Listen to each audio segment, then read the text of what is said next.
our favorite games of all time, brackets, totally objectively. Hmm. Right?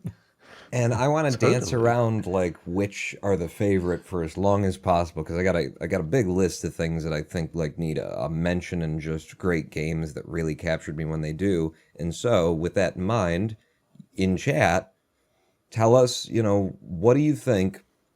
What's your favorite game? Because this is how I see these questions come down. What is your favorite game of all time? The thing you just keep coming back to, or just, it's you got the fondest memory of it. And then Mm. ask yourself, is that the same as what I think is the best game I've ever played?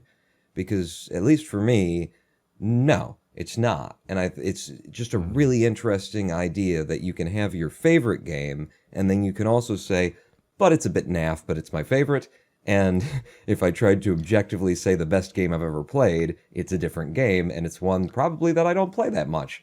I don't think it's too surprising though, because when you think about what's your favorite food to eat versus what do you think is the best food, Hmm. it's like, well, my favorite food is probably, I don't know, what is my favorite food? Chocolate or something generic like that for the purposes of this explanation. But I don't think chocolate is the best food. So, yeah. Damn it, that's a Um, whole nother topic for another. Don't tell them what your favorite food is, Harvey. We got to save this stuff up. oh, speaking of, I should point out at this point that this discussion topic was voted for by our patrons and Twitch subscribers. So thank you very much for voting in the poll. This was the topic that was joint first. Yeah, thank you. Good on you. Good on yous. This was the topic. And cut. Shut up. This was the topic that was voted for joint first with homelessness from the previous one. So if you are a patron or a Twitch subscriber or are about to become one because you're listening to me telling you all of the great benefits of being a supporter of the show, one of the things you'll be able to do, released sometime probably on Saturday, there'll be another poll for the next discussion topic we should discuss. So you'll be able to vote in that. If you support us for anything as little as $1 per month, you get that privilege, along with all behind the scenes content and posts and documents, and our podcast that we do, our informal talkie notes administrative podcast that we like to Check your have privilege, on Patreon Fridays. supporters. Check your privilege. What? I don't know. You said the word privilege. That's where my brain went. Did I? Man, sure. All right. Who wants to start So here? that's the thing. Because let's see. At the top of my list of deserves mention is a game. Tell me if you've heard of this. Duskers. Have you heard of Duskers, Harv? No, I have not. No. That's why it deserves a mention. Duskers is this Oh. brilliant little game where it's the idea is like a top down. You're viewing. You are the controller, possibly the controlling AI. Thank you, Space, for the follow. Possibly like a controlling AI or something aboard a spaceship, and you're shipping like you're producing drones and shipping drones over to other spaceships in order to loot them for materials and things like that.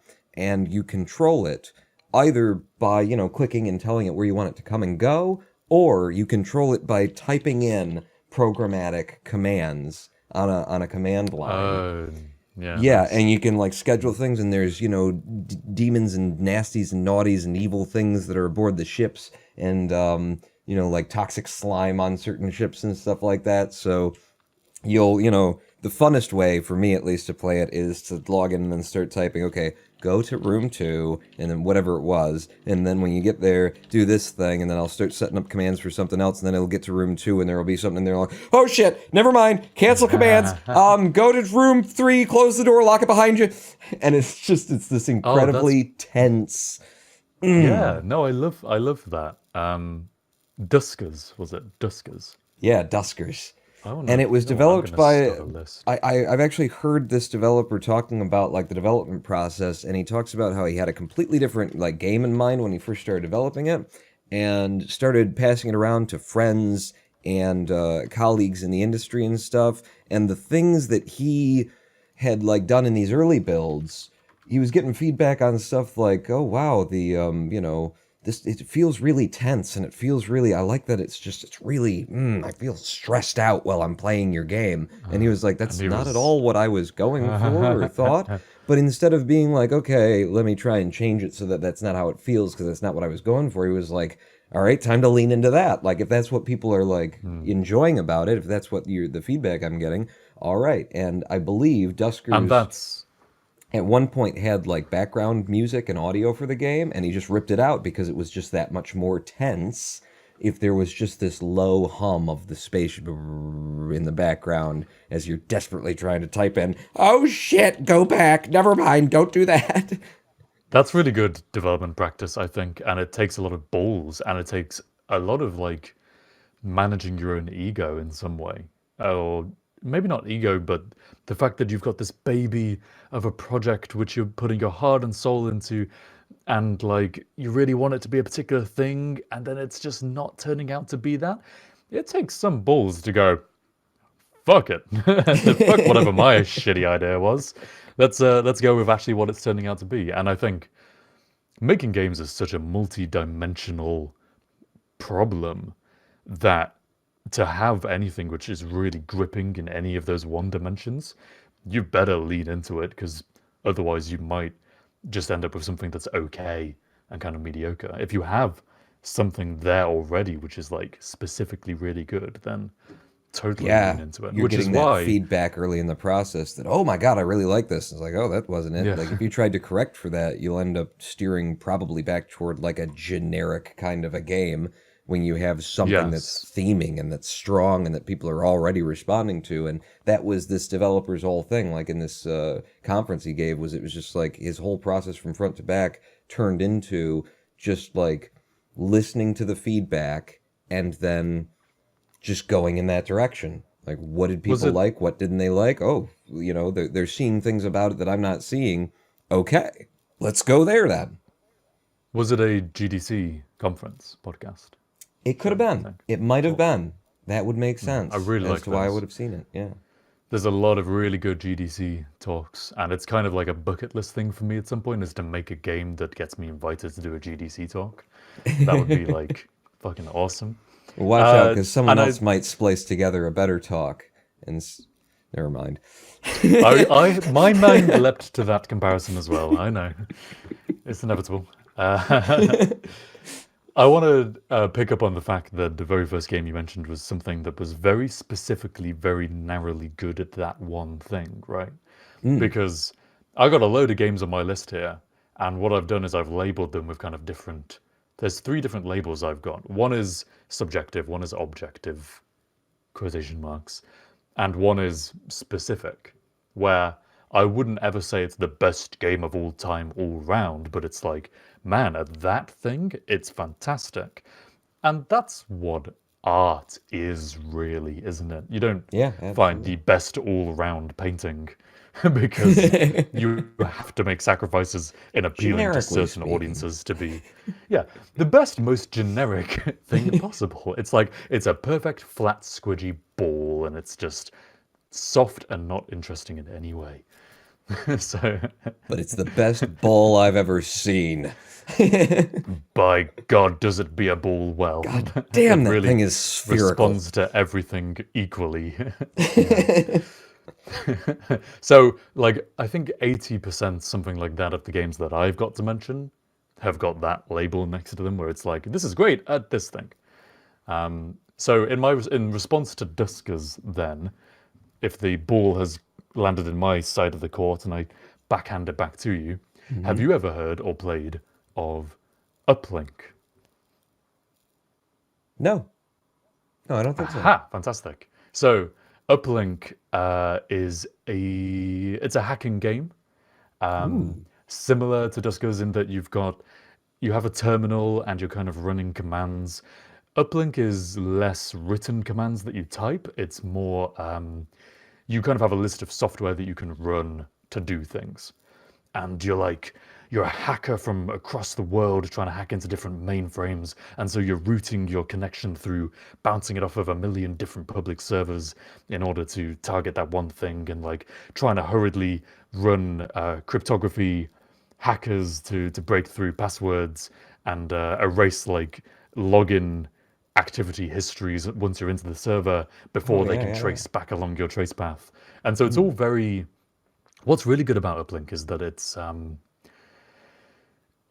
not like it's got a linear storyline which does branch, but you never feel like you're going through the game. You're there in this kind of sandbox of a planet which has got the storyline going on in it, and you're free to kind of just like do the stuff you want to do. So for instance, you can buy software and you can buy new hardware and stuff to upgrade your computer. um, and how do you make money? Well, you can do contracts and kind of contract hacking missions, or you can hack into a bank and transfer a load of money out of one of the banks that your own like balance is stored in. So you can Hmm. do that stuff, and it's super difficult. They make it really hard to do unless you really know what you're doing. But once you play through the game 3 times, you do really know what you're doing. And so it's like Hmm. it kind of, I would say, almost loses its appeal a little bit, because the first thing that you should do is go straight to a bank, create an account there, go to a different bank, hack that, transfer the funds to that account, do all the things you need to do to cover up your traces, then transfer the funds out, and like then you can buy the greatest hardware and all the greatest software immediately and blast through the storyline. Hmm. Um, but yeah, Well, so super super since good you game. have like landed on this, and I'm looking in chat, and Cyrobotics is saying, it sounds pretty similar to Hacknet, and then Corrector is saying Hacknet is a spiritual successor to that one. I I'm going see. to go ahead and give away my third place winner for like my favorite game, Hacknet. Hacknet is third place on that, Oh wow. which is like totally Hacknet is just straight up like you have a terminal.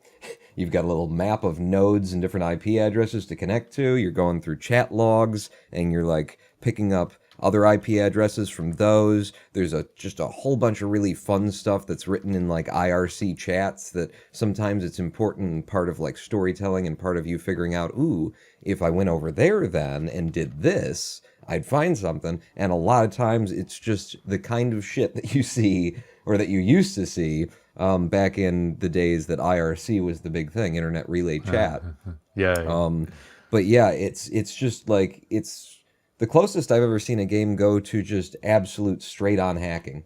I mean, it's basically you've got yourself a Linux terminal, and the plot is that you came onto this piece of software that's called Hacknet, and it's just like it helps you hack, and you learn the ways that they do it, but then you basically go around and use the methods of hacking in order to hack in.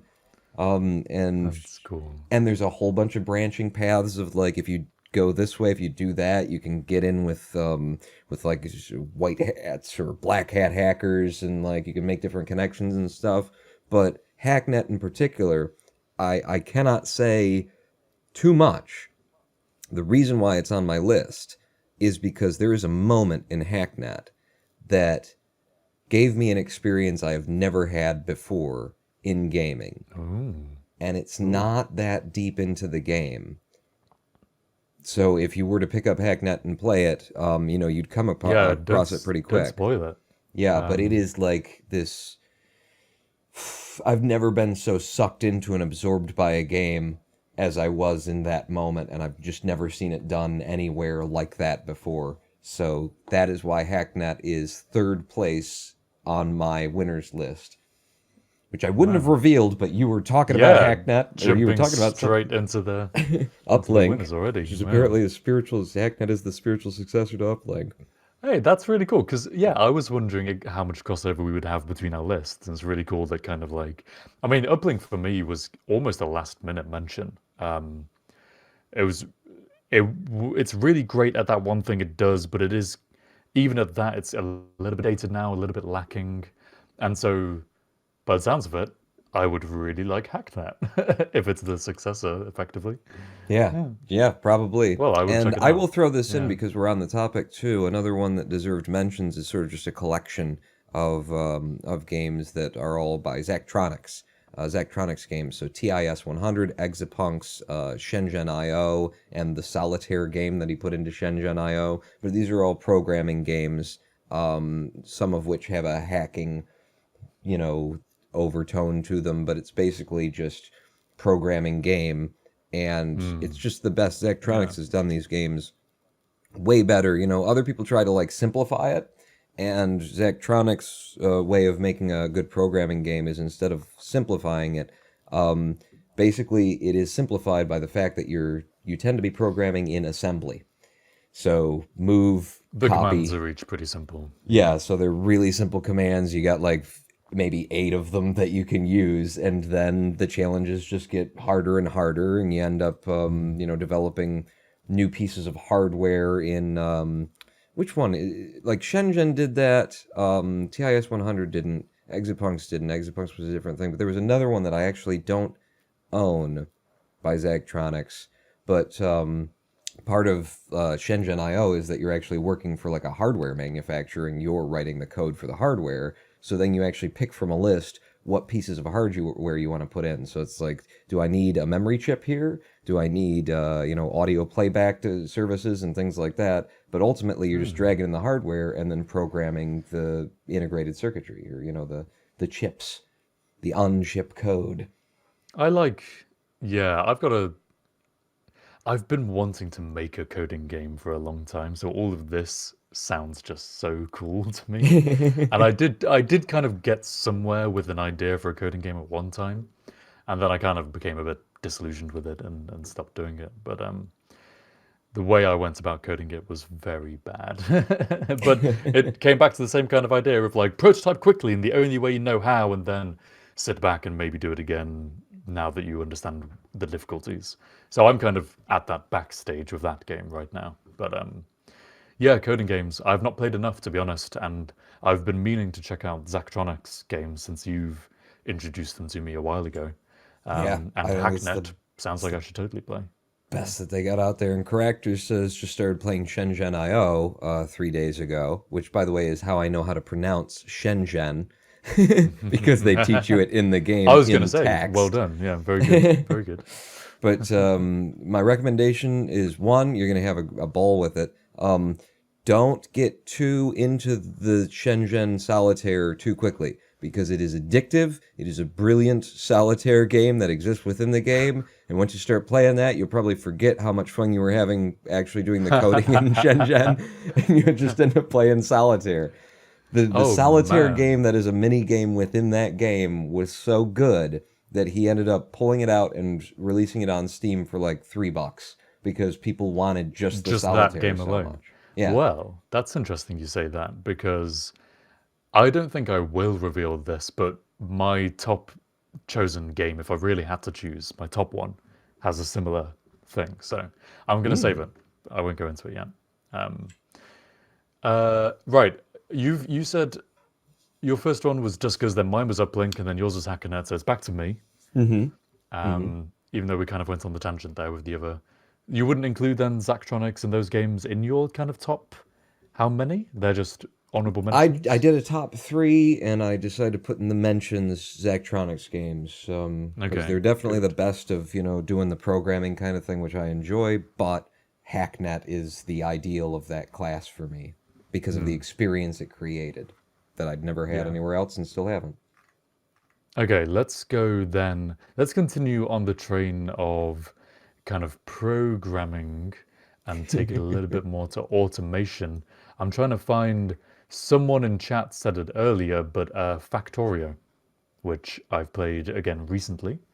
Hmm. Factorio game of refining raw resources and automating the combining and manufacturing of more and more advanced technology until you start out with nothing and eventually build a spaceship.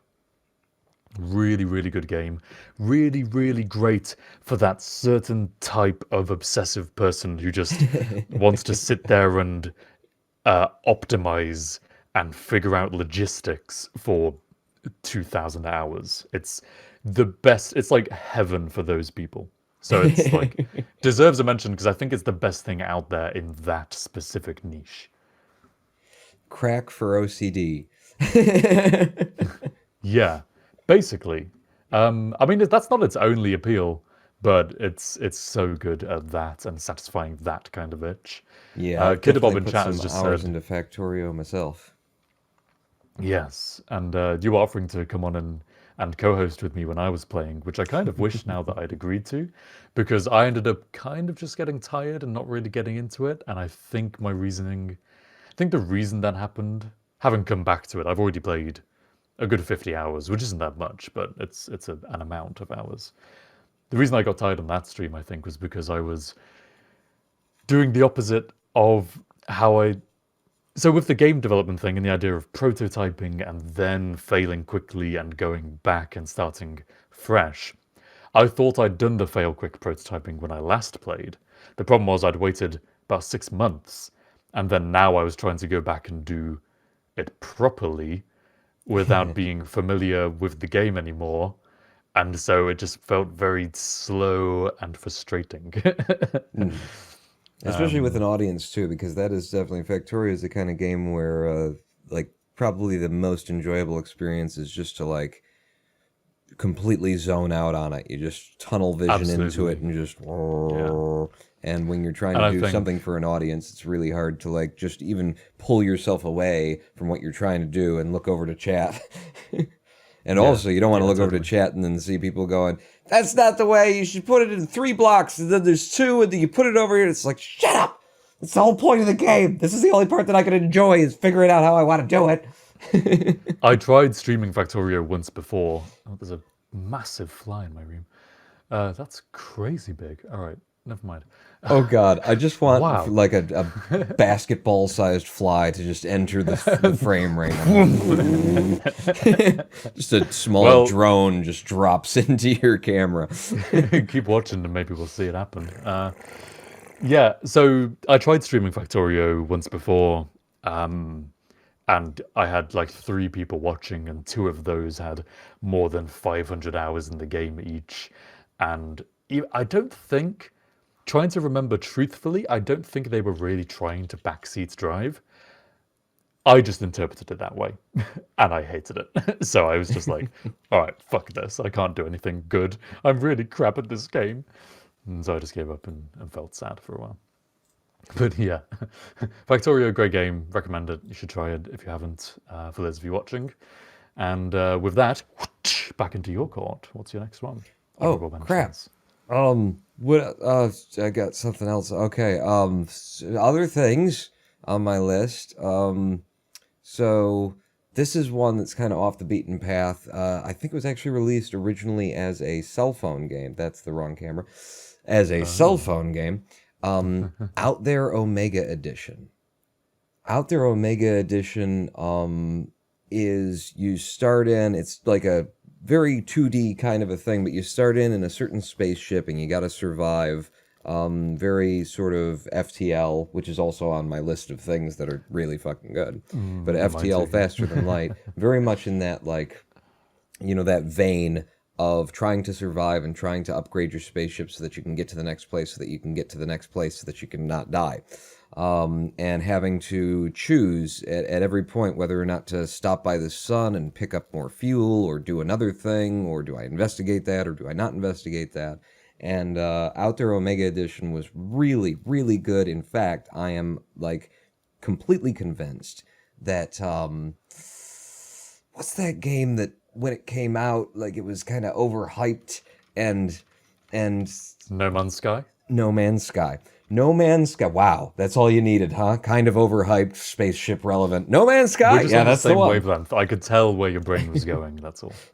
Out There Omega Edition did the No Man's Sky thing of discovering like ancient languages or new languages from new species and unlocking certain words. And then so early in the game, you'd be meeting aliens, you wouldn't understand the word. But if you chose the right things to do, then you'd learn the word. And the longer that you stayed alive and went through, eventually you'd be encountering these aliens again in such a way that you could understand enough of what they were saying in order to make the really important, crucial choice that you needed to not end up dying. I really like that. So that was an organic kind of system where it's just revealing individual words to you and you are trying to comprehend what the aliens are saying. It's not tied up in some sort of mechanic where, hey, your percentage cognition is this, and if it's above a certain threshold, then... Was it like that, or was it... Yep, and you'd get it from like interacting with aliens and sort of guessing what to do next, and you'd get it from discovering things on planets more in the vein of No Man's Sky and finding stuff like that. But you'd be learning these words, and then eventually it would be very important that you knew enough words to cobble together what they were trying to say to you. Just That's a very good, great. very tight, again, very small game doing a very specific thing, doing it incredibly well by this very small French game development studio that deserves a little bit of love for doing something really, really well there. Yeah, that's really cool. Just want to thank quickly Cake Science for the bits. I think Oh, it doesn't come up on screen because it's below the minimum threshold because we have high standards. But because thank you we for the didn't hearts. know how many cheers Yes. we'd be getting, so we had to set it just a little bit higher than that, just in case we ended up getting drowned in them. But thank you, Cake Science. So out there, Omega Edition. Okay, interesting. I'm just everything you say. I'm like, God, I haven't heard of that game, but that sounds amazing, and I'm writing it down. Well, the ones that I've chosen to talk about and give a little bit of time to do happen to be the ones that I feel are like off the beaten path. Yeah, which is good because I think it's so much more interesting. I mean, I'll have to say that my kind of top three everyone has heard of. But I think it's more interesting to talk about those ones which are very specifically very good at one thing and people haven't really heard of, than to kind of retread the footpath of all the same old games for the entire show. Man, thanks to everyone who's now following. That's cool. Wow, Just saw a yeah. load of them pop up there. Yeah. Okay. Well, ball back in my court, my side of the court then. I'm doing some back end stuff here, so I'm sorry if I'm not switching Sure. cameras. No, I'll. So Uplink we've talked about. Okay, the next one I'll go for. I'll change the kind of theme a little bit, and let's talk about Magicka. Did you ever play Magicka? I did actually. Actually, did I play Magicka or Magicka 2? But I did. Oh, there's a I difference. did. I One integer. yes. I was not a Uh, fan, actually. yes, and I know that you weren't as well because I think we've mentioned this. It sounds familiar anyway. Hmm. Jesus Christ, you people keep following. What's going on? You're all Thank seeing it you. coming up on screen, and you're going like, "Oh, I could do that," and thanks. By the And way, then go subscribe unfollowing to and refollowing. the Harv and Pawn YouTube channel. It's very hard to find.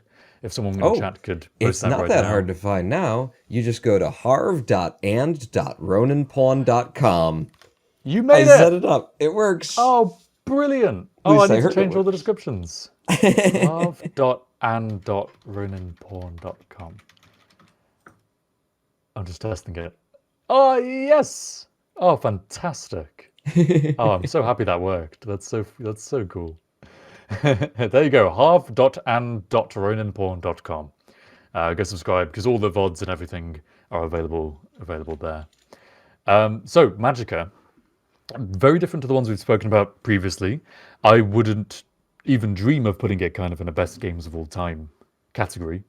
And I know that's kind of the point of this stream, so why am I mentioning it? It's one of those subjective games that I just had so much fun with. And I remember being completely enamored with it at the time. I first played it by myself like many times, then I played it multiplayer with several different groups of people, and just so much fun. I loved it. Wasn't a unique concept, but I loved the humor and the art style and the way they applied the concept and just how visceral and like I just thought it was so fun that it just had to be, and I had to mention it anyway. Okay. So why didn't you That's like cool. Oh my God, Harvey! Harvey, duck! it? Harvey, look out! Oh, Jesus! Oh, it's coming for you! Oh, swat it away! Swat it away! Oh, okay. Oh, Jesus, that was close. That was so close. The real fly just reacted to me swatting as well. Sorry, we've been kind Jesus. of off reservation for the past 5 minutes, but I knew I wanted to do that. Oh man, you don't see that on any other talk show now, do you? No. Well done. Magicka, why didn't I like it? I just had a bad experience getting into it. I felt like it was holding my hand too much to get started, and then that even as it was holding my hand, I actually got stuck because I managed to like find a way to break the game on accident. I didn't intend to. I just like went down and did a thing, and then I was stuck somewhere, and I was just like, ah. So I just had like a really bad first 30, 45 minutes, and because you know, I was in a situation where you're a YouTuber, developers send you codes, I don't have money into this. It was just like, I don't want to play this. You know, that's the thing, like when you've got money into a game that you thought you were going to enjoy and then you open it up, you usually put a couple hours into it before you decide, I don't like this, why am I playing it? If someone just gives you the game and you start playing it and go, I'm not enjoying this, you just take your headphones off and go walk away. Yeah, just stop, yeah. I Thanks, didn't King give it Science, for much the of a bits. chance. Yes, thank you for the Terminator cheer. Well, I would say that maybe you should give it a chance and maybe we should play it at some point. Although, for me, playing it is kind of a little bit ruined just because I know it so well that it's like, oh, it's too easy just to run through it really quickly. Like, imagine if there was a multiplayer cluster truck and you had to kind of wait for me to follow you along. It would be kind of like that, but there's still enjoyment to be had there. So maybe at some point we do that. It's not a massive priority, but yeah. So that Yeah, was I my mean, one. Back I to you. walked away after a lot of hours of Elite Dangerous and then was able to come back in a multiplayer, you know, environment with you and Hologram One in chat, and we had, you know, some fun. We had some good times with it. So, Well, then I'm gonna jump in the queue because Elite Dangerous is also on my list. oh, Yeah, as I've put it down here as fantastic, actually. So I've kind of got three columns I'm looking at. I've got great, fantastic, and best of all time. So this is in my like, hey, that was a really good game. And Elite Dangerous, I think, qualifies. Again, it's got that specific tag next to it where it's really great if you really like being a bit of a space trucker and just kind of sitting there and really immersing and really, excuse me, really getting into it. I well, don't and know I what's in this think, tea, but you it know, makes me burp massively. Sorry. I came at ED and I was actually going to be, I felt like I was going to be completely satisfied if it was Euro Truck Simulator in space. And I was going to be like, that's fun. That's fine.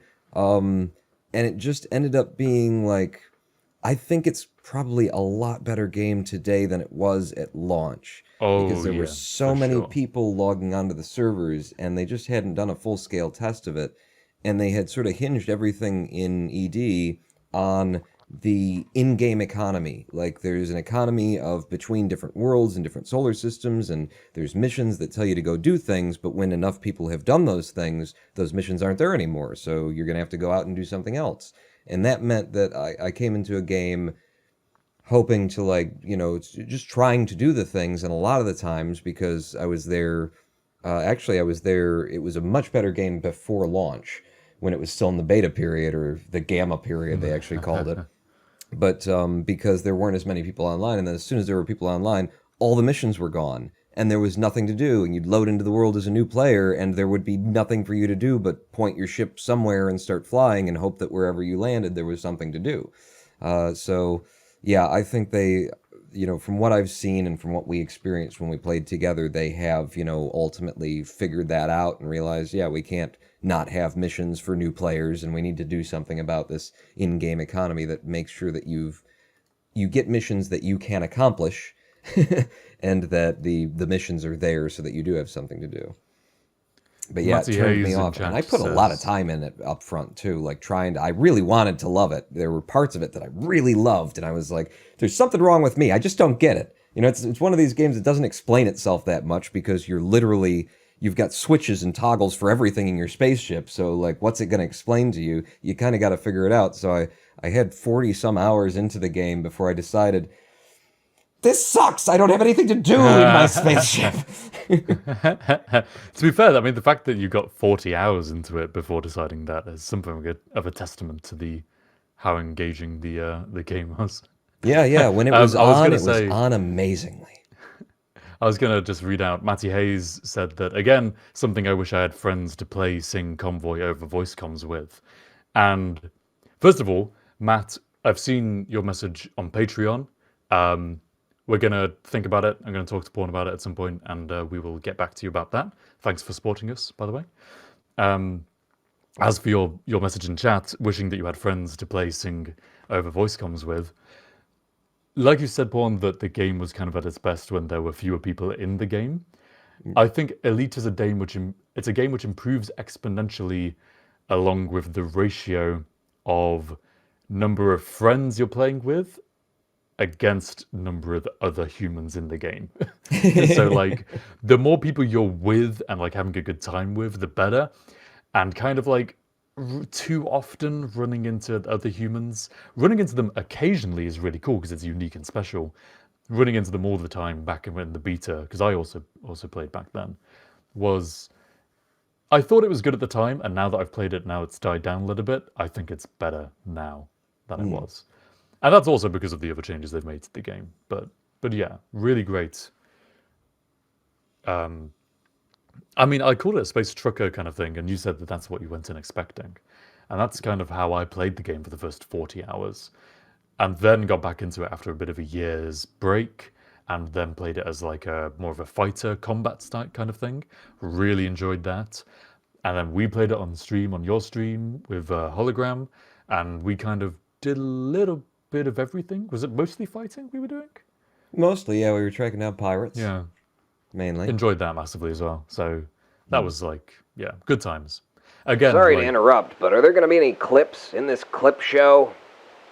fuck you, You Houston. did I was in the interrupt, middle of Houston. making a really important point. God damn it. It's gone now. Yeah. Yes, there are clips in this clip show, Houston.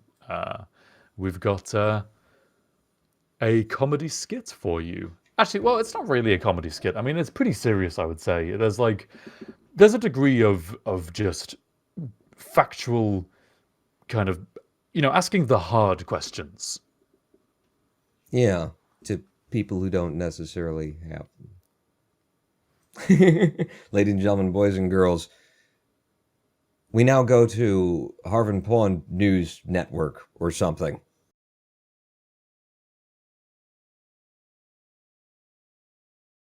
Welcome back. Welcome back so that we Welcome. can go away, by the way. Welcome. It's just we occasionally have to, show some of the footage from our parent site, this HPNN, Harv and Pawn News Network. We're sorry, it's a corporate deal. We're kind of stuck in with it. H and PNN. Yeah, that kind Okay. of works. Happen. We could make a news network called Happen. Like, you're watching live as it happens on Happen. Hey, that actually works, yeah. Harpo. There's an idea for a skit. Oprah We'll do a backwards. sequel to this one in a few weeks' time. Random Aim, thank you for the 100 plus 10 bits. Our only hope is our overlords. And then we've got the new Ronin Pawnvoy logo with the Terminator logo and the coming of Skynet, rejoice in nuclear fire. That's our only hope. Fantastic. Delivery yes, thank you very much from- for those bits. Delivery from the reality we currently occupy by Skynet's utter destruction of the race. Dear Skynet, who art in heaven, hallowed be thy name. Delivers from something like that. We're going to go to a live stream break for about 5 minutes, but before we do, if you haven't already, consider checking out the harv.and.roninpawn.com YouTube channel, where you can find all of the VODs and all of the content, like comedy skits like we've just shown you just there. We've got a couple of them we've already made, if you haven't seen those. And if you want to help support the show and help keep this going and incentivize yourself to get more content, then you can at patreon.com/harvandpawn. Otherwise, you can cheer us with bits. You can donate to us directly. Have we got Streamlabs now, or is it still PayPal we're using for? I think going it's on set with up. I think if you went to streamlabs.com/harvandpawn, it would work. You let us know. You let us know. Oh, yeah. In fact, you'll let us all find know.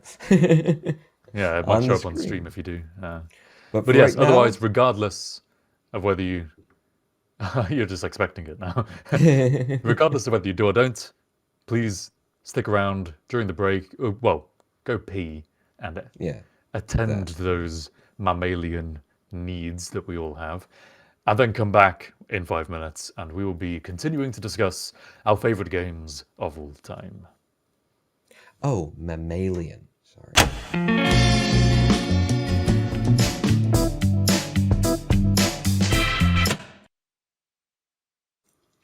See, we're here. Welcome back to the Harv and Pawn show. We hope that you enjoyed that pee. Brought to you by Urine. Urine, a product of the Pfizer Corporation. Oh, and Bavilia donated $1 over Streamlabs. It works. It works. Is this working? Oh, it's a working. Oh, thank you. fantastic. Hey, Bavilia. I recognize you. You're in my Discord server, right? How's it going? Glad you could make the stream. Oh, it was Good stream posted. to Yes, catch, my Discord too. server must have announced it, right? It did. Haha, my Discord bot works. Awesome. If only our... Have you been building that yourself, Harv and or is Pawn it, bot works. built No, off of something no. else? No, it was a couch bot. It's someone made it. Someone else. Somebody somewhere did a Somebody. thing. Yes. We're talking yeah, about thanks for the favorite dollar. games, the bestest games of all time, according to us, which is objectively the truth. We've actually broken it down into two different categories. The idea of ultimately we want to come around to subjective and objective. In other words, like our favorite games versus the games that we've played that we consider to be, probably the best games that we've ever played. Separate from just being like, yeah, but I really liked that one when I was a kid, or, this one is the one that I keep coming back to, even though maybe it's a little bit naff. Attempting to overcome the inherent requirements that art be subjective and to try and impose some sort of objectivity into the system in some way. So, what have we talked about so far? Duskers, Out There Omega, the Zachtronics games, Hacknet, On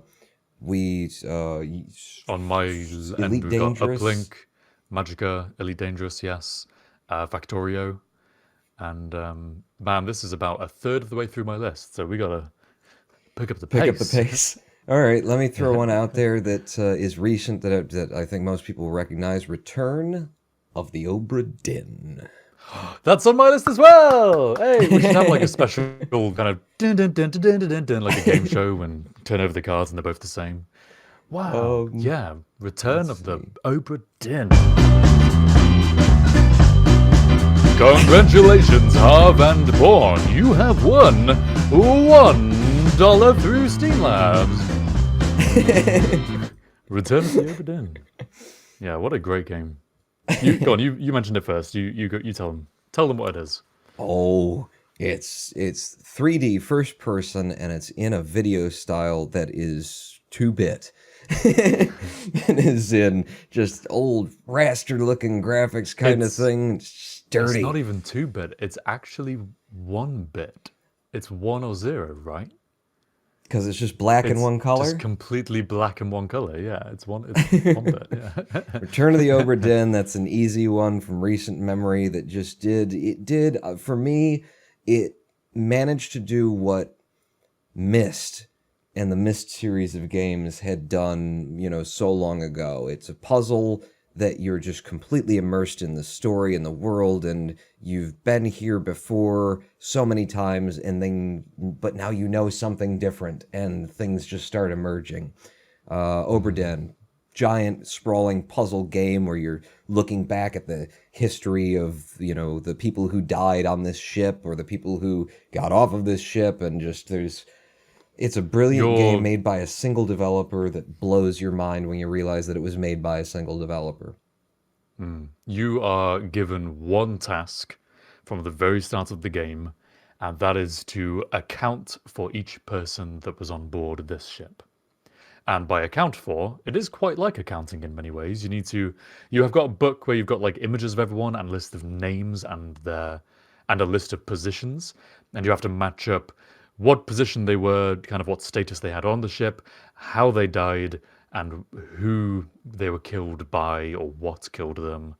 And it's a one big jigsaw of investigative sleuthing storytelling that just emerges so beautifully as you play it. And yes, it's Obra Dinn was very close to being my best of all time game, but it's got that super specific tag, which I don't know whether should or shouldn't limit it, but it's like, it was incredible at that one thing. Like, in terms of, if you're saying the best experience you could have, it's definitely up there as just one of the best kind of sit-down game experiences you can have on PC right now, I would say. Yeah, it's incredibly If you're of engrossing. that. Yeah, And to it's just- design a puzzle game like that it doesn't necessarily, I've been told that like you can figure out everything based on, you know, information in the game, but it built in, you know, the mechanics of it built in the idea of it's a puzzle game, that it's really appropriate for you to guess. And that's an even harder Yeah. like puzzle game to design, to be like, It okay, encourages guesswork you is going to be part of this. Yeah. And I don't want it to feel like that ruins the puzzle or you're cheated. And they, you know, he managed to like just balance that just perfectly, where it's like, yes, I feel like I guessed, but it was an informed guess that was led by a lot of like reasonable conclusions and things. It's brilliant. Obra Dinn. The If way you the haven't played guessing it, pick it up. system, the way it works in that game. I know we don't linger too long with any one game now, but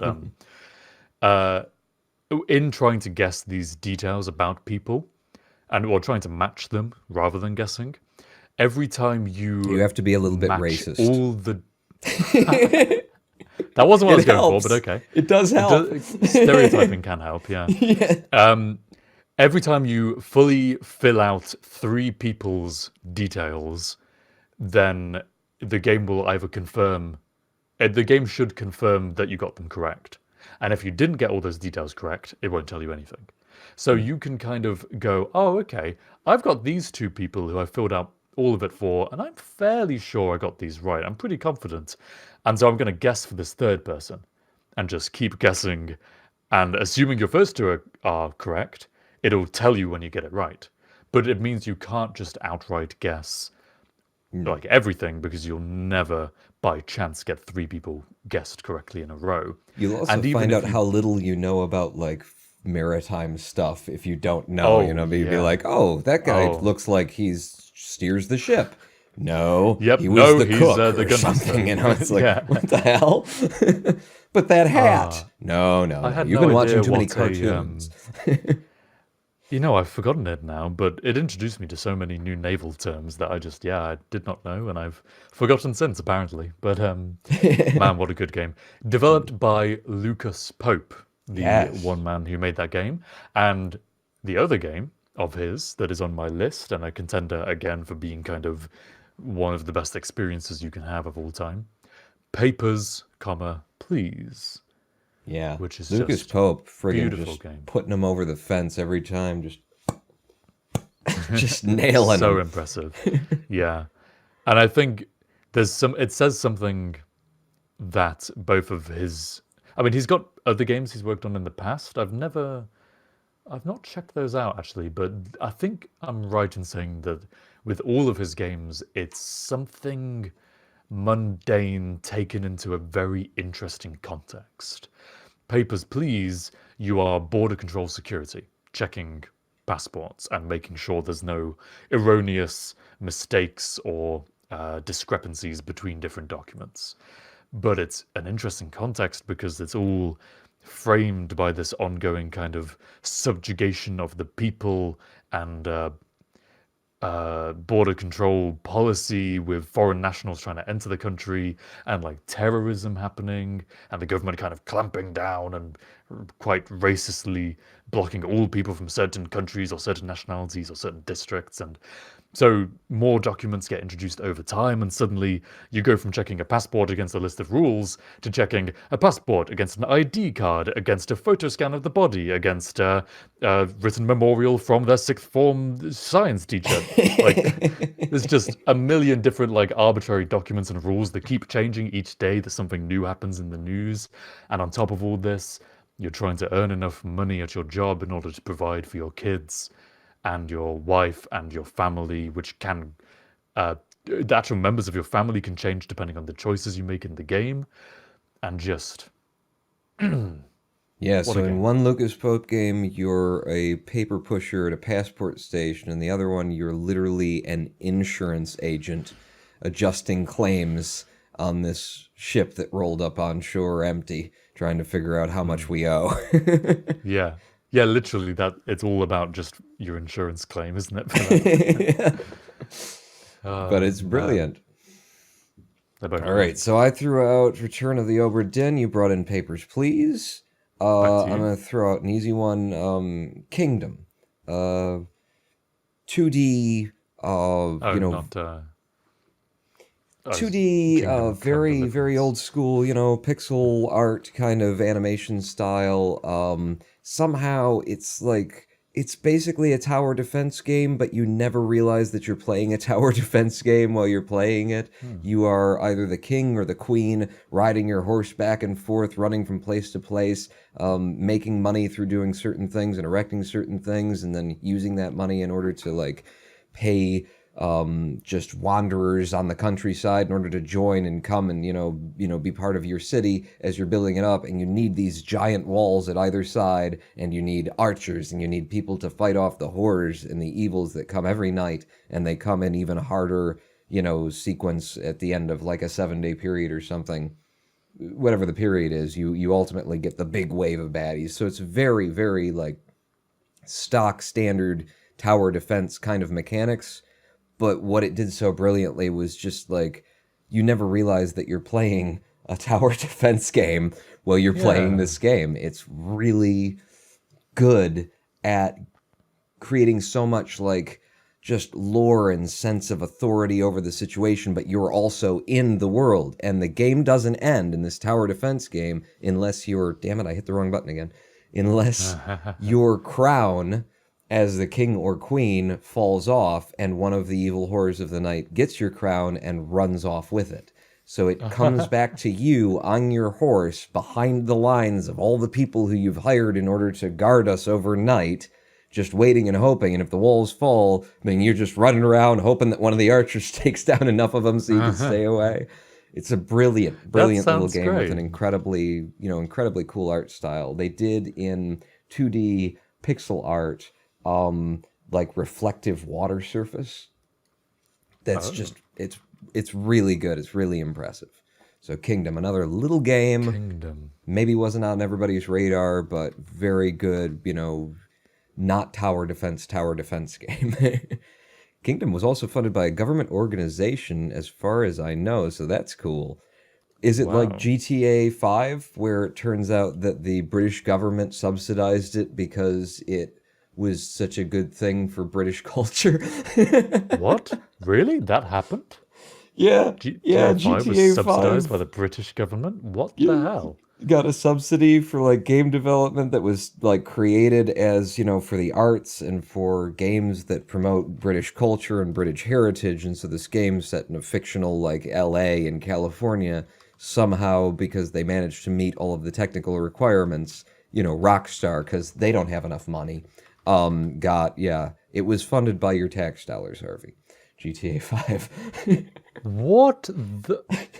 He's looking at the article. UK taxpayers funded Grand Theft Auto 5 to the tune of 42 million. How culturally British is tax avoidance? Oh, the gaming world. What a fun world we live in. This is unbelievable. I don't. What? How? Why? I heard about it All right, I've got to through look into this. through At another Nerdcubed, date. by the way, who like found it out. I swear to God, Dan Hardcastle like saw this and caught on to this before anybody else had printed any articles about it. He like did a thing on his channel, and then everybody else in the games journalism community went, "Oh, yeah, we knew that."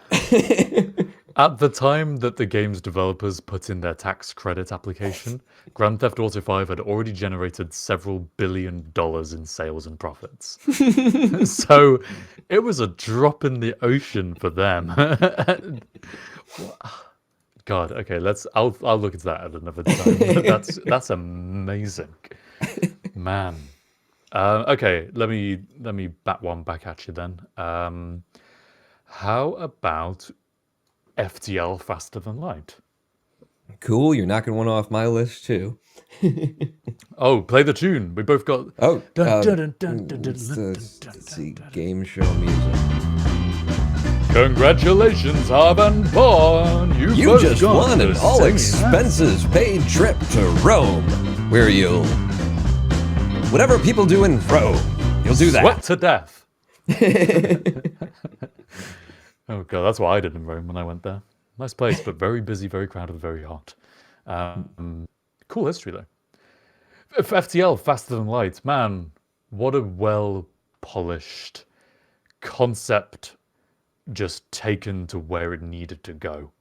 Like there's kind of one concept, and it's like a roguelike spaceship race game. Well, not exactly a race, but like you're kind of racing against this horde which is coming up from behind you, and you're customizing your ship and customizing the crew on your ship and attempting to fight off people you encounter, or maybe bargain or trade, and so many kind of cool ideas just packed into this beautiful, wonderful, perfect concept. Yeah, man, love it. The and I developers think of that like the game, biggest thing for me with FTL, like when you think about it, is that this is a game, as many like roguelike kind of games are, but this is a game where it is designed for you, like your play experience has been so carefully crafted. You are intended to fail, and then fail again, and then fail again, and then fail again, and then fail again, and then get really close and fail again. And throughout the game, like what that does to you as the player is it puts you in a situation where you start out and you're trying to be nice and do the right thing. And because like you keep failing and it's really hard and you have to upgrade your ship more, and you know, it brings this moral quandary to you. And then at the same time, the in-game story is that you're like a messenger for the big mean Federation while the rebellion is coming, and you end up like doing, I mean, you can get through it without doing it, but the easiest way to get through is to do all the nasty things that surely the rebellion are using in order to, you know, as excuse for why they're rebelling. And it's just brilliant when you think of it like that. We design it for you to fail and be put your backs against a wall, and then you just start being a dick to people so that you can get what you need. And then you do that, and then you realize at the end of it, oh, I'm the bad guy. Yeah. Are we the baddies? I love games like that. That's something that, going back to Papers, Please, Papers, Please did that really well, in that you were incentivized to be the bad guy, but it was never that clear-cut. Like, you were just working as border control security. It's like a morally grey situation to begin with, like, and kind of it depends on your political views about immigration and whatnot. And then just over time, you have to do more and more. It's like every little decision just adds up, and suddenly you realize, fuck, man, I'm evil. I was just doing my job, but Jesus, like the Nazi concentration camp guards were just doing their jobs. You know? Yeah. So yeah, FTL, I love that kind of, you realize over time that that's the case. And man, subset games. Fuck, my headphone cable has... I'm just going to keep talking. Subset games. Great big dick. What now? Just what their piece of game shit developer that guy is, conferences man. He just keeps that talking they the whole time. have What a done, big and the jerk talks they've given on Harv how is. you If should look at this design guy, your I mean, games. look at the size of his... Man, they are so good at that. So good at that. So good at that. You're damn right. So wait, who? So you did FTL. Since we're going to try and push through some of these, I had in my deserves mention list Mini Metro. Little nothing game, again, in terms of like highly specific, very small, doing something simple as well as it can be. Mini Metro. I mean, how many people, how many amongst us not lost, but spent so many hours in Mini Metro just making connection points. I did, for sure. It flashed through my mind to mention Mini Metro, maybe, but I just kind of dismissed it because it was just such a small kind of mobile game. Like, I suppose it really kind of exemplifies the idea of taking one thing and just doing that really well. But really, it does it really so concentrating on every little mechanic in a set of like 3 mechanics and just fucking nailing them. To clarify exactly what Mini Metro is, as the name implies, Metro subway stations. You're given a map of a city or something, and new subway stations pop up on the map, and you have to link them together using a limited number of resources, be it you're limited by the number of trains you can produce, the number of carriages, the actual number of independent lines you can run, and the number of bridges you can build over water. And I think all that's visually represented as lines, circles, triangles, and rectangles, yeah, basically. and beautiful. Just Yeah. like so stripped down, so fundamental. It's yeah, I love that game as well. I still have But a would you say lot it's in the my best list. game of all time? No, absolutely not. No, definitely not. But it's a good game that does that one thing really well, which is kind of the theme we have going on here. Well, you've said that. Let me fire off another one for my list. Okay. Doing one thing really well, but not possibly calling it the best game of all time. Beat Saber, possibly the Oh, best yeah. VR game of all time so far, maybe. It does one thing really well, and that's music, and it does another thing really well, and that's exercise, and it puts them together, and it makes you feel like a god, and just so brilliant, so perfect, exactly what needed to exist for VR at this current stage in its development. And yeah, I mean, I've spoken about it before. I love that game to pieces. Now, what? This is, damn it. Where I have to bring it up. What is it? It's Space Pirate Simulator or something. What's the other game? Oh, Space Pirate Trainer, which Space Pilot is similar. Trainer. There's also another one called How do you Audio feel Shield, about which that? is similar. I'd never played it. I've seen videos of it. It looked like it was a bit more complicated than it needed to be. The problem I had with Audio Shield and Space Pirate Trainer, I think, is more reminiscent of Audio Shield than Beat Saber. Is that Audio Shield, you were given these kind of big two shields, and you'd kind of like hit the notes kind of like this. And so it's very much like you feel like you're deflecting kind of thing. As Space Pirate Trainer, you're holding a gun for a lot of it and kind of pointing and shooting. And it's very just kind of this over here. Whereas Beat Saber, just viscerally slashing, and it's the tip of your lightsaber which is slashing through the things. And it sounds almost nitpicky on the surface of it, but the game feel is completely different. It's the difference between playing table. No, this isn't a good analogy. I was going to say tabletop football versus like tennis, where tabletop football you kind of like that, and tennis is, you know. Yeah. No, that's a good Yeah. analogy. That works. So since you brought up like good VRs, I've got two things in my best VR category, and both of them I would recommend. I don't have a VR headset anymore. Random Aim says, "Hey, Paul, want to play some Beat Saber?" I have myalgic encephalomyelitis. I don't think I'm gonna. But Yeah. so the two games that came up in mine that almost probably no one here has heard of for VR, Vindicta. Vindicta, the best VR like movement that I have ever experienced. And maybe other people have picked up on it and maybe they've like gotten there now, but it was the first game that I ever played where I set it to the arm swinging movement and it worked so well. Oh, and it's a first you know. person well, it's VR, so it's I know they're not all first person, but it's a first person shooter where you are running through the levels and being confronted with, robot enemies that are coming and shooting at you. Pretty standard first-person shooter kind of thing going on here. But the fact that they nailed the movement, and you'd swinging your arms back and forth in order to, you don't have to move in the actual space, just swing your arms back and forth, and it'd be running, and then you get up to a thing, and then you duck down underneath it, because it's, full body scale, and then you'd come back over with your guns, and da-da-da-da-da-da, jump back down, and then something comes up behind you, and you're like, oh shit, and then you start doing this, and just like throwing your arms back and forth. It just completely immersed me in the VR experience, because like actually swinging your arms like that, like my brain just said, yeah, we're running now, even though my legs are sitting still. I've did never it perfectly. tried that locomotion kind of solution. I always kind of thought on the face of it that it's probably making the best of a bad situation with VR, where there's no easy way to actually translate you through space without moving your physical body through space, and reality is limited.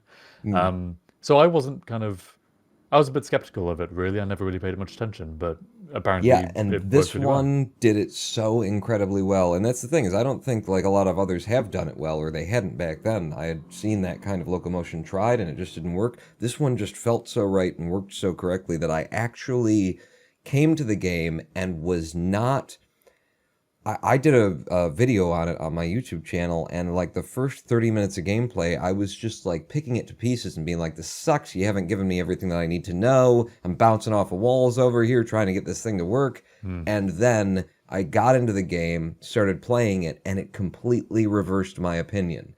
Like in the training level, I felt like I was left out to dry and like they weren't giving me everything that I needed to. And I was like, and that's it. I was just in a bad mood after the training level. Got into the game, actually started experiencing how this works, and it completely reversed it. And now it's like the best VR movement I've ever experienced in a game. So Vindicta, probably not that expensive to pick up.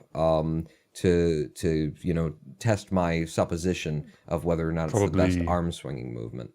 Probably in a VR. a few pounds plus £800 in VR headset and computer. Well, I've got to make an honourable mention to Windlands. Then best VR locomotion I've ever experienced in terms of just fun and engaging. Windlands was a grapple hook game, just kind of entirely story based. You just had to get to different locations, and kind of you're flying through this beautiful weird world of like massive mountains and like and like Spider-Man slinging off of stuff and just the momentum, and it was beautiful. I played it back on the DK2 using a Xbox controller, so wasn't even using the hand stuff, and Oh that was yeah. just mind-blowing. I'm pretty And then sure when I tried it I've again on seen the Vive, video of this now that you're describing it. Yeah. oh, yeah, you probably have done. It's quite, yeah. It's got these big, like, all of the environments are littered with massive robots. Some of them are just kind of dead and like lying around, but grown over with algae and trees and stuff. It's got a really cool kind of visual style. I tried playing it with the Vive and I really hated it. They didn't, they got something about the guns wrong. And it just felt so weird, like it wasn't quite shooting where you thought it would shoot. And honestly, the Xbox controller had so much fun with the DK2 that I just stopped playing it on the Vive because I was like, well, it might be better fidelity, but fuck, I can't aim. So, honorable mention to that because that was intense and exciting and just beautiful. Yeah. All Let's right. move Well, on then my quickly. other VR thing is Deadlock, Oh, which is oh, a nope, not simple heard of that one space either. pirate kind of, space pirate trainer kind of a thing. But that is probably even cheaper, individual developer doing it. And that game, as you're saying, Beat Saber makes you feel like a god. That one made me feel like a fucking god. Standing, it's just you're in one position and the waves of baddies keep coming at you. You got two guns. You can shoot like power-ups to make your guns do different things and kind of stuff. But just being in that position, you've got the shield that you can pull out from behind when you're really screwed kind of thing. But like I have never tried Space Pirate Trainer. I feel like Deadlock is probably better for making you feel like a badass because Space Pirate Trainer looked like it was a lot of enemies that didn't necessarily, they felt like they're over there. There's a lot of probes and drones and things, and there are Kind of probes and drones and separation things of, eventually in this, but I mean, it's mainly human, things are rushing at you and you're shooting them, and then later there's dogs, and the dogs are going to get up to you and start attacking you from the ground. So if you don't get them, so like there's, it's a wave-based system. The waves are the same every time, but you just get in there, and the more you learn the waves, you just feel more like a badass because you're like waiting for them, and then you just like. And then when it really starts coming, it's just, it's amazing. And if you can keep going and the levels keep cranking up on you, I highly recommend Vindicta and Deadlock if you've got VR headsets because they're two small games you probably never heard of that are incredibly good, according to me. okay. This is about the time. Okay, right. So I'll do one, and then you do one, and then I'll be going on to my kind of top three. I think at this point, I think we should kind of get there. So the last one I'll mention as being a really great game, but not necessarily kind of best of all time. Kerbal Space Program. Hey, had to be in there. Again, like Yeah, that's just best in that kind of category of space simulator games. And Man, I Love Space, and Man, I Love Simulator games. Oh, hey! Harv it's in and there. It's in the list. Pawn, It's you gotta be on the win list, a of free course. trip back to your bedroom to make a video about Kerbal Space Program. For 6 or 9 hours. Yeah. Oh, that would be Cluster Truck. Hang on, surely you've got Cluster Truck on your list somewhere, right? Yeah, it's in my most time, most returned to category. Of course, yeah. I mean, Kerbal Space Program, I've got thousands upon thousands of hours. Definitely the game I've played the most. I mean, most of that you could argue was just because I was doing it for YouTube for a long time. But I think regardless, even if I'd never made a single YouTube video, I would have ended up playing Kerbal Space Program just for such a long time anyway. Yeah, love it. Best of what it does. And hopefully going to get even better with KSP2. I guess we'll find out on that. Yeah.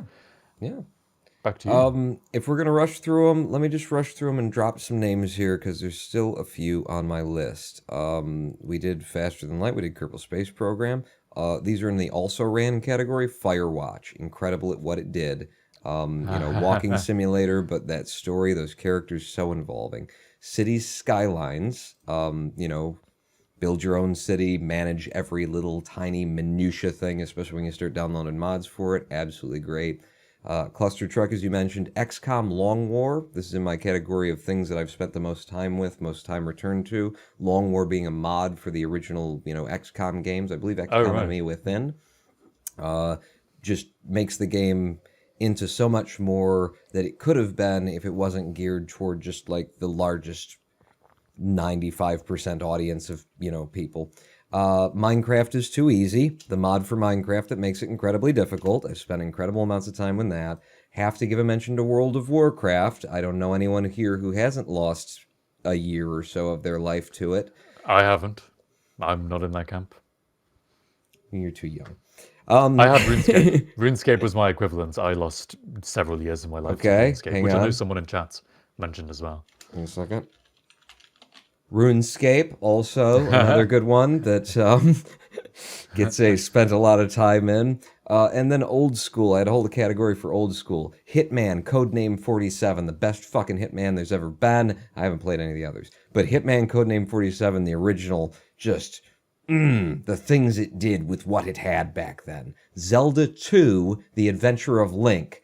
Fuck you with your other Zeldas. The weird one that doesn't fit any of the rest of the Zeldas. That's the one. That's the one, goddammit. Where does that sit in BDG's graph of Zelda? Oh, yeah, Brian David Gilbert. I don't know. Where did he put that one? The Adventure of Link. I really loved it for some reason, like the top-down Final Fantasy kind of style overworld and just the music and everything. You just land on something, and the music would kick in, and I really liked it. Its weirdness and its differentness really made it stand out and made it something special for me that I remember incredibly fondly. Again, trying to blast through a list here. Ice Hockey for Nintendo Entertainment System. Super Mario Brothers 3, I think was, if I'm going to pick one out and say I spent the most time with it, SMB3. Golden Axe on the Genesis, which was objectively speaking, kind of a bad port of a game that was mainly for, arcades and stuff like that. But I had it. I played it a lot. Cyberball. Football, American football with robots. Played a lot of that. Never understood American football at all either. Didn't learn anything from the game, but just clicking the buttons and I don't know, spent a lot of time. I like that you call it American football rather than just football. And then the last one, and this one's important. This is very important. Nibbles. Nibbles, which was the name of Snake in QBasic in DOS 5.0. Because it was the game that made me a programmer. They had basically, programmed Nibbles in QBasic, or programmed a Snake game in QBasic, and I was able to read all of the code for it, which meant that I figured out how to put things on screen and change the variables and mess with things and,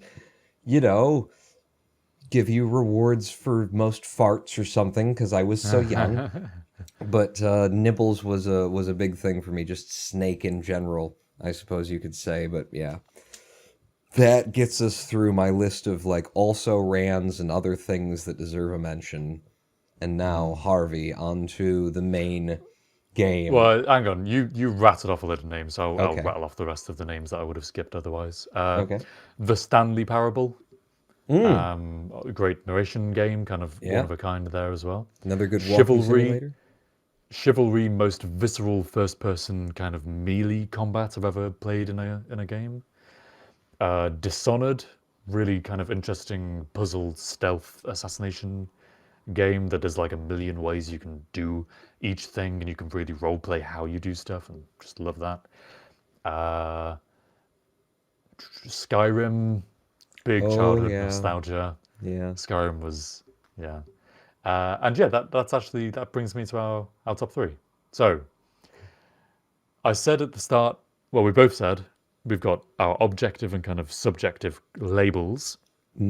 And I've also got my kind of specific label that we've been talking about, the super specifics on there. Now, funnily enough, my top three consists of one which just has the objective label on in my list, one which has objective and subjective, and another one which has objective, subjective, and specific on it. So you pick which order should I which one should I go for first? Well, if I pick, then it would be to start with like, well, objective, subjective, specific. Actually, let's get that off the thing where it's like, Oh, the top. So one which is all three. That would be Fallout New Vegas. ooh, yeah, that's a lot of people will agree with you on that one. I know. I don't have any Yep. experience with it myself, so that's good because you can talk about it. Oh. I'll just sit over here Oh. and figure out why my hard drive filled up. Yes, you can figure out what those noises were. Was that your hard drive? Yeah, that was M drive complaining. Is that the one that you're recording the stream to? Yes, of course it is. It always filled up. So. Okay, it's all right. We have VODs being recorded on YouTube. Hopefully, we'll figure it out. Oh, wait, don't tell Twitch we said that. Shit. There's nothing to on YouTube. Don't worry, it's fine. Right, so Fallout New Vegas. I said at the very start that it was good to talk about these super specific games that maybe not everyone has heard of. Fallout New Vegas, I think everyone has heard of it. Bethesda published by Bethesda, but developed by, was it ZeniMax? What was the name of the developer? Fallout. Oh, that's interesting. I didn't know anything about, the development of it. Obsidian Entertainment. I'm sure people have already said it in chat. Obsidian Entertainment, and they just did it Hologram such a good one, job, yeah. so much better. Yeah, man, really yeah. great Oblivion. ability. Their quest system was just so modular that you could approach a quest with any intention you wanted. You could be a complete white knight savior if you wanted to. You could be a complete black hat evil guy, and everything in between. And not even just on one spectrum of good or bad. There's like other dimensions of kind of sassy or boring, mute, or like just. It never felt like you were boxed into any archetype. You could just kind of play who you wanted to play and be the kind of character you wanted to be, and the quests reacted to it remarkably well. And that was such a cool, like, empowering experience.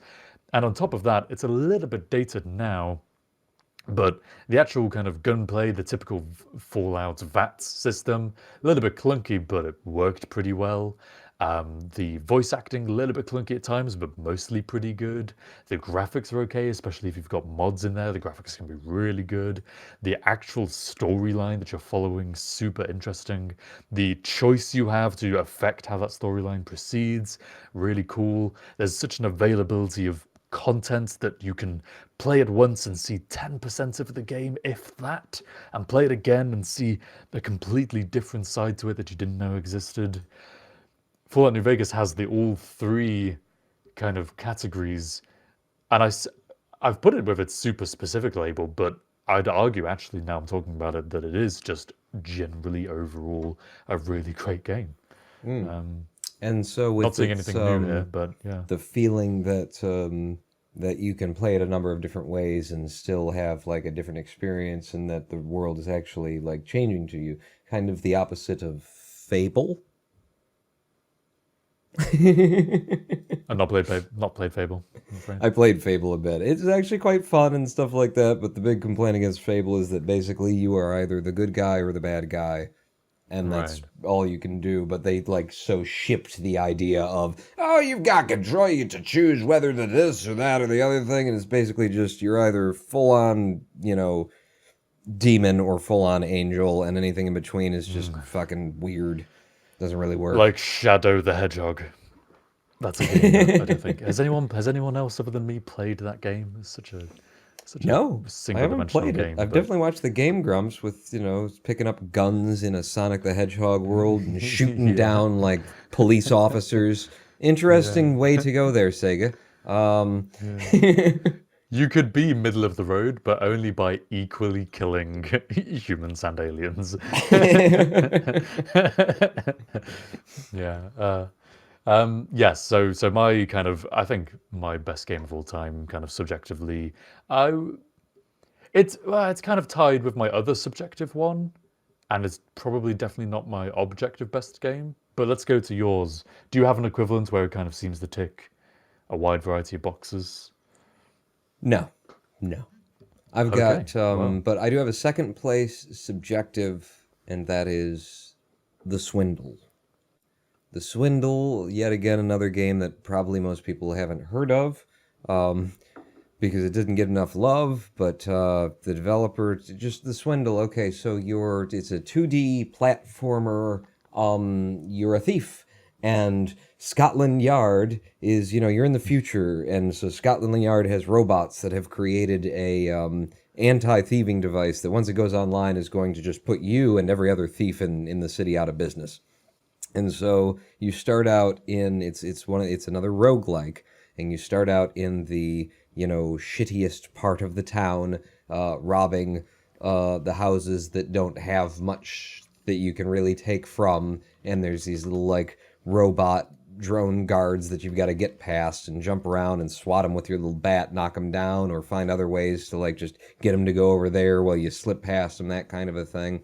Simple mechanics that are done really incredibly well, to simultaneously like you either attack or you hide, that kind of a thing. But a progressive roguelike where every time you load up the game you're going to get a new set of levels, but they're going to go through these same like 5 stages to the point where you reach Scotland Yard, and now you have to rob Scotland Yard of the device that's going to put all the thieves out of business. I thought it would go that way. Yeah. Oh, that's and cool. I'm watching by- the trailer for it now, and it looks beautiful. By stealing all of the money, you upgrade your technology so that you can sneak better and thieve better and get more money, and you're hacking the computers in order to suck the money out of those, and then you're leaving things behind on the computers in order to drain the bank accounts after you've left and stuff, and it just gets bigger and bigger and more sprawling. Just a really beautiful roguelike, or just rogue, if we can drop the like. I hate the like. Yeah. Just say it's a rogue. I know that was a game. It is a but rogue. It's a rogue. But yeah, that is my second place best ever subjective game is The Swindle. Totally just drew me in. Simple mechanics done incredibly well. Awesome. Okay, well, if that was your second place subjective game, and I think Fallout New Vegas actually, now I think about it, probably does qualify as my second place subjective game.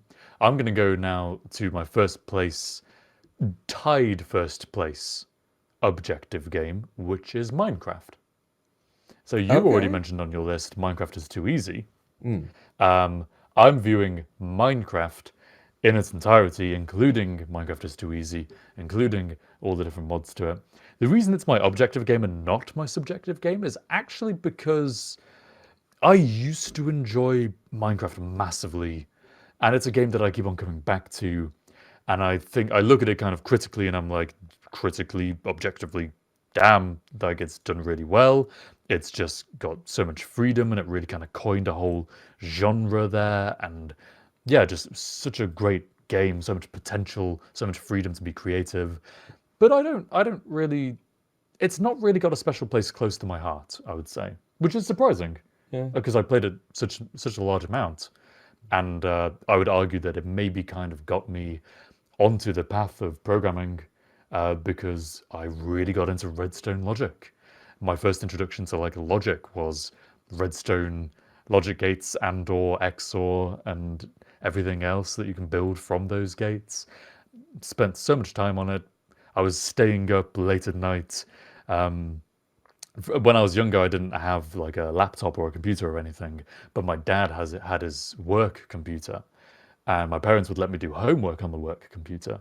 And I got to a point where I would go to bed, I would wait until they'd gone to sleep, and then I would get up, I would sneak down into the basement and go on his work computer and play Minecraft. I was literally doing that, and I think that's a testament to just how obsessed I must have been with it at the time. So that would be my kind of first place, purely objective. Kind of similar kind of feeling for Minecraft. Like, it didn't make my list except as that mod, and it's because, like, yeah, it's like the potential, the thing, the amount of time you spend in it, but it doesn't, like, reach into it never, like, grabbed me in my heart in a way that just kept pulling me back or something. It was just, like, a really good game to play for a lot of different reasons, and the more mods you threw on top, the more reasons that you had, that kind of thing. But yeah, I don't really feel sentimental about it. That's exactly it. That's exactly it. That I just, like, I recognize it as a great fucking game that changed the world of gaming. Everybody just, like, ran around trying to create the next fucking Minecraft for the next 5 years. But yeah, I don't feel like I have a sentimental attachment to it. I just, it's a really good game. So that makes sense for your objective list, Yeah. Not the sentimentality. Do you have on an my objective objective list? All right. This is definitely the best game ever. Bad Rats. You motherfucker. No, my problem here is, okay, and we're up to, yours is going to be, like, your objective best at number 1, right? That's the next thing? My next one is objective and subjective total, I think, best game overall. Okay. Yeah. So under my objectively best category, I have 2 games I couldn't settle. And I may mention something of yours. I don't know. We haven't shared any information. But under these 2 things, objectively best, games that I haven't, like, come back to a lot, that I don't return to, that there isn't, like, a sentimentality for them, that at least that pulls me back. There might be a sentimentality, but it's Mirror's Edge and Portal. And I just can't decide whether or not one of them is better than the other, because what they were doing.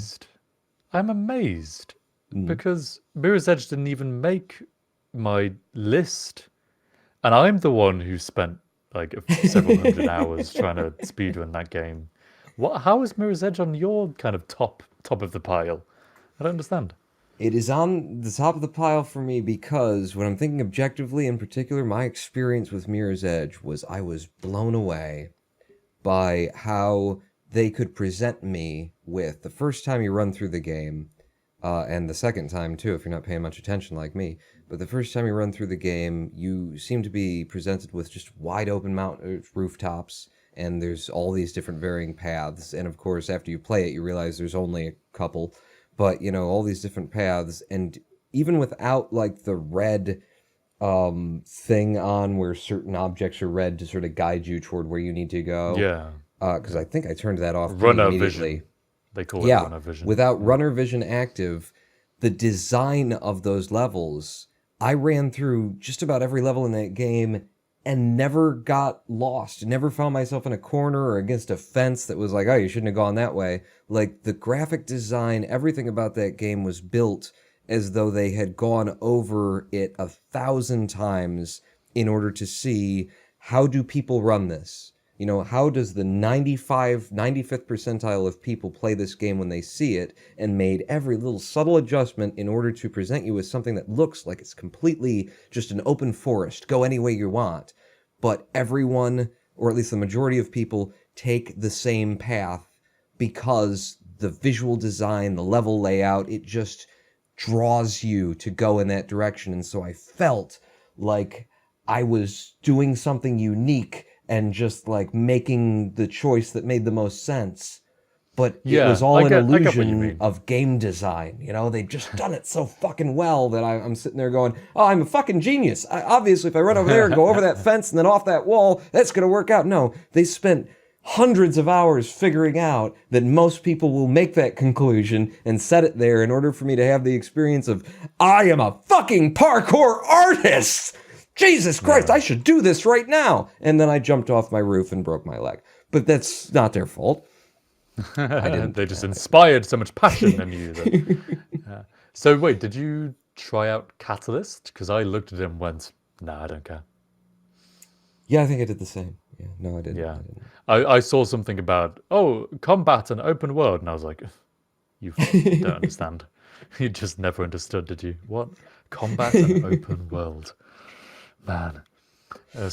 Because like, I mean, it's kind of obvious, but it was a game about free running, about parkour, and about being awesome, dynamic, and like figuring out these like perfect routes and feeling like you are the one who is like doing this incredible route, but being really well guided by the game to get there.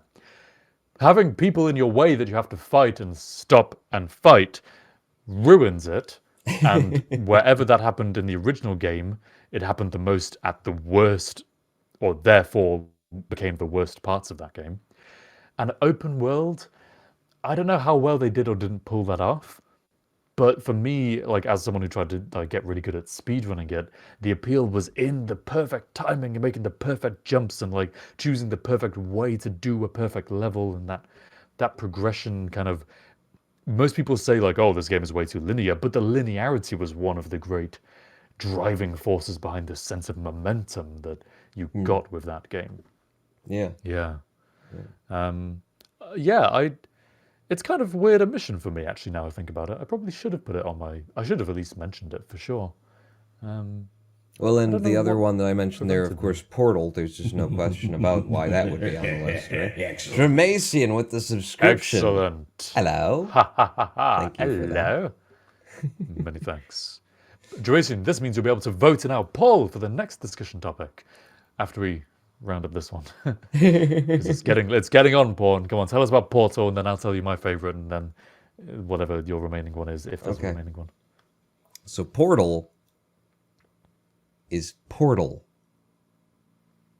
All right. No, that's it. You're up That's now. All you need to know. You're up. Yeah. What the hell Everyone- else do I need to everyone say knows. about that? It's just a brilliant fucking like an immersive. You know, again, one basic simple mechanic for a puzzle game that they actually, you know, was the low budget like stocking stuffer version of the game that they were going to give out, and then just like due to the comedy, due to the scenario that's being put in, this you know, voice in your head that's the only other person seemingly left in this existence, and then you're finding that other people have been here before, like just through the simplest in-game assets and little touches on the sides of the walls and everything, and an audio track of, you know, someone, just a narrator, they turned it into something so much more, so immersive, so much depth to a simple puzzle game that was simultaneously doing something completely new, as far as I'm aware of, with, you know, the format of first-person 3D puzzle games.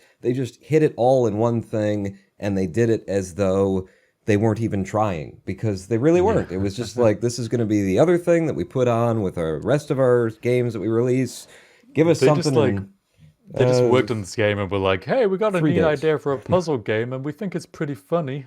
And then like Valve were, sure, we'll throw it in there with some other stuff. It turned out to be one of the greatest games of all time. Yeah, hidden gem, maybe. There's nothing more to say really, is there? I mean, it's Portal. Yeah, Portal's I cool. agree. And again, that should have been on my list. I think almost it was so obvious that I was blind to it. Like I very much went in with trying to find the interesting games to talk about. Whereas with Portal, everyone knows what it is, and everyone knows it's great. That doesn't, you know what I'm saying. Yeah, absolutely.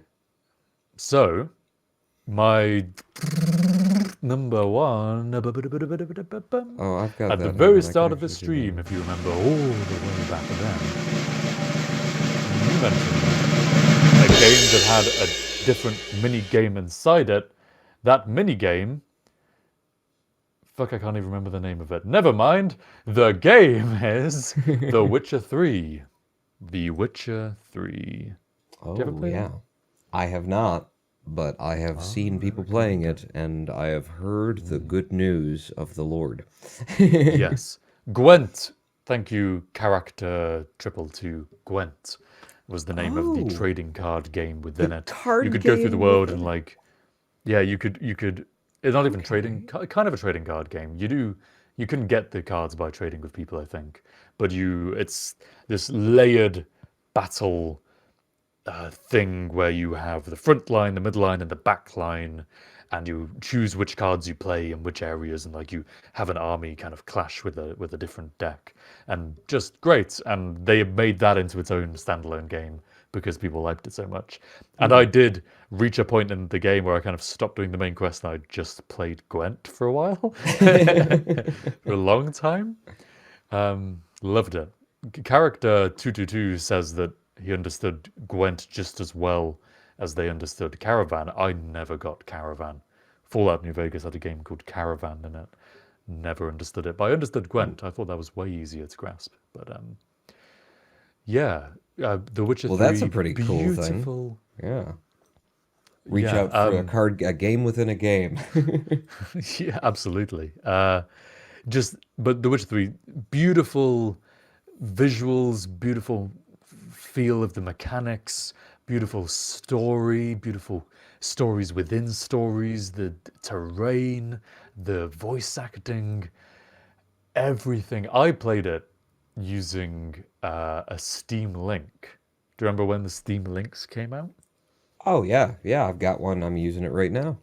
I mean, not right now, Actually? but today. But you are I generally- use it. Yeah, Yeah, yeah. every night. I They, just go down and watch YouTube on my couch over the Steam Link. They they stopped selling Steam Links. Apparently, they just didn't Oh, make enough really? money off of it. They kind of redacted it. Yeah.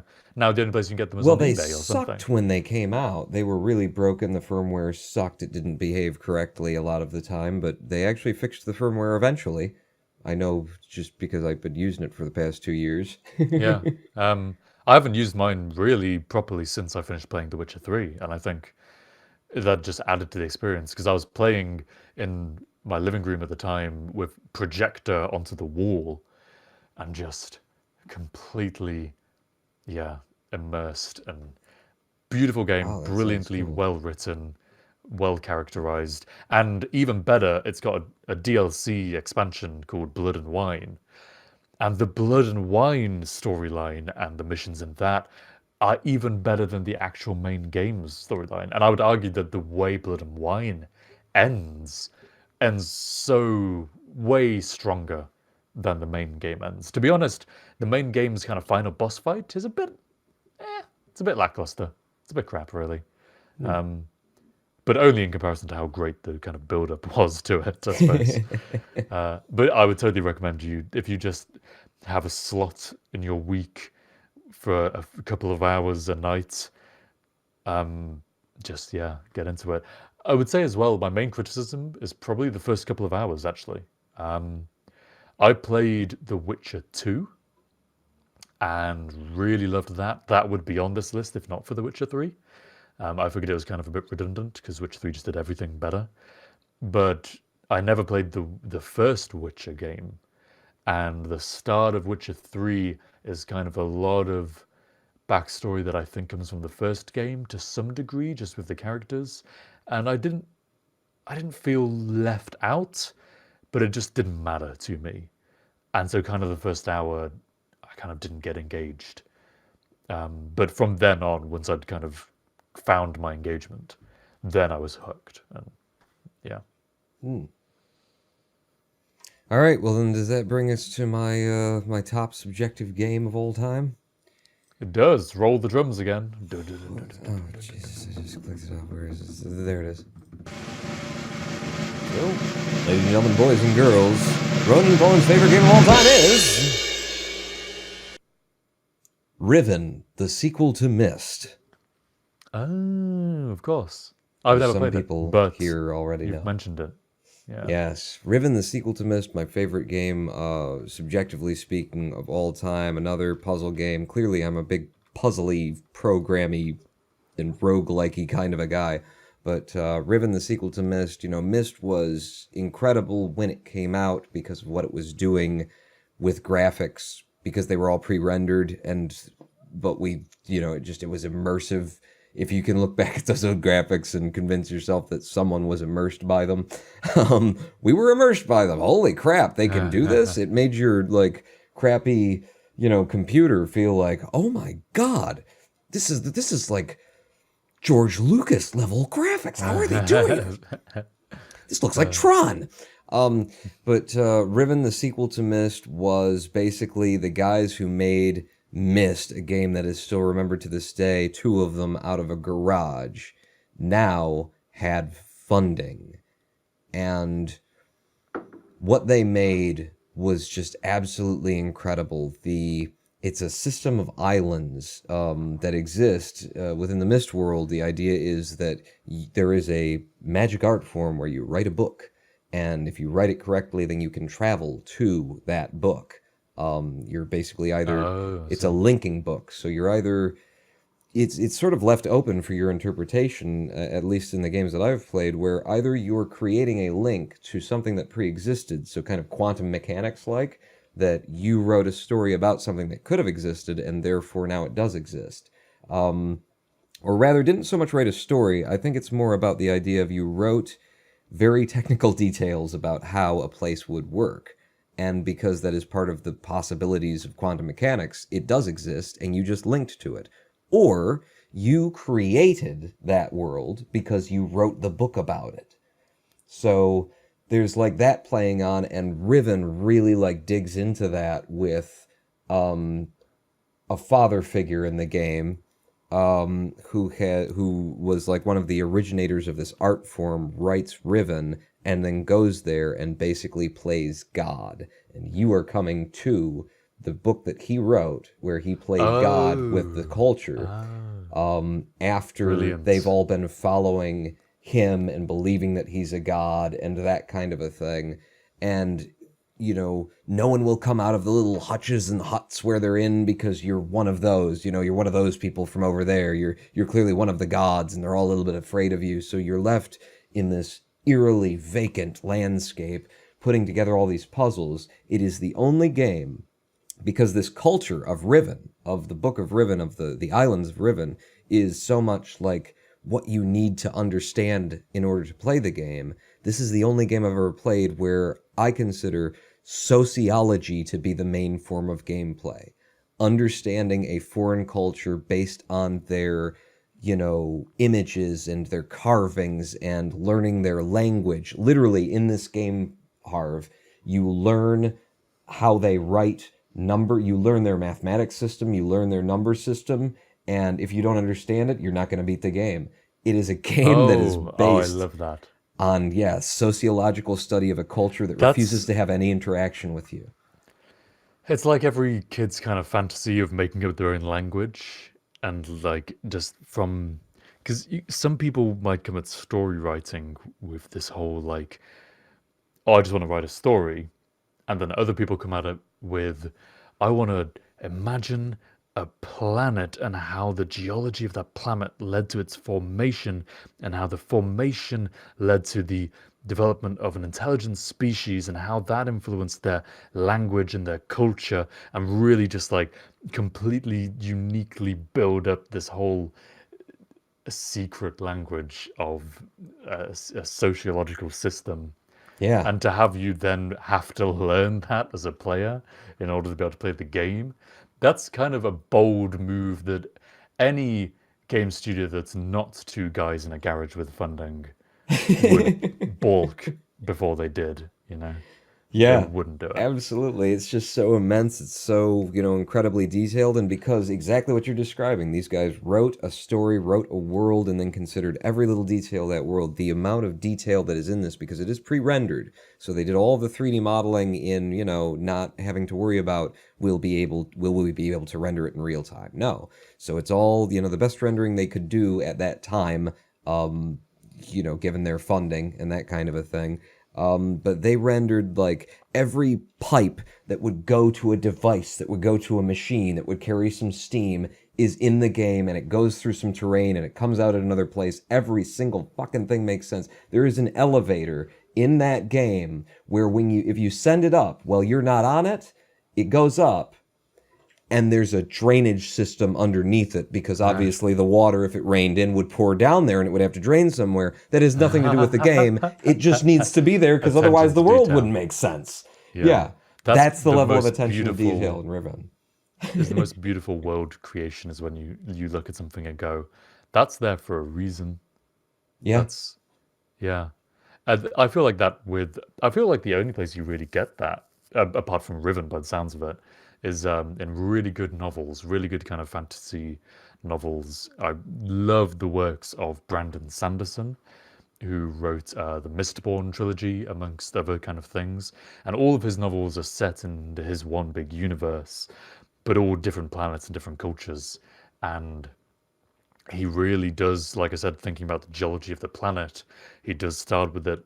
How is this planet formed and why, and how would that affect the culture and civilization that live there, and what kind of traditions or what things did they have to do to live in this world?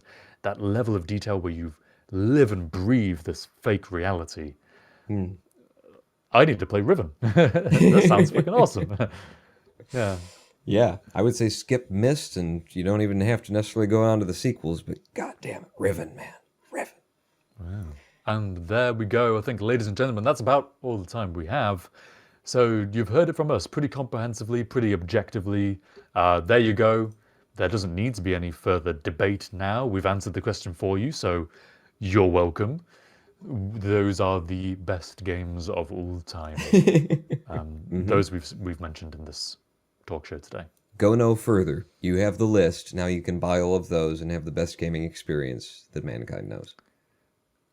Thank you very much for watching, ladies and gentlemen, and those of you in between. That's not a catchphrase that I intentionally kind of came up with, but I've said it several times now. I don't know why. But thanks for being here, you person watching. We really appreciate it. Thank you very much for talking and kind of offering your ideas and your opinions in chat. It's always great to see people having done that and doing that as we we talk are live. Absolutely reading them. We're a half an hour over our usual time, so otherwise we apologize for not being as interactive this show, but we were just into our favorite games. Yes, I think sometimes the show is better off when we are just really engaged with what we're talking about, and it's nice like to have you guys discuss it, even if we don't necessarily interact with you directly. But we want you to know you're appreciated. Thank you very much for joining us. If you want to support the show and you want to see more episodes like this, see behind the scenes content, see polls which you can vote in to have the ability to help us decide what topics we should talk about and when, please consider either supporting us on Twitch by becoming a subscriber or subscribing, pledging on Patreon. You can pledge for any amount you like, and that will be enough. So consider doing that. Otherwise, subscribe to the YouTube channel, harv.and.pawn. No, harv.and.roninpawn.com. Yep. We'll take you there. And thank you very much for watching again, and we shall see you next time. Harv, Pawn, Harv, Pawn, Harv and Pawn, and Harv and Pawn, and Harv and Pawn, and Harv and Pawn, and Harv and Pawn, and Harv and Pawn. Harv and Pawn.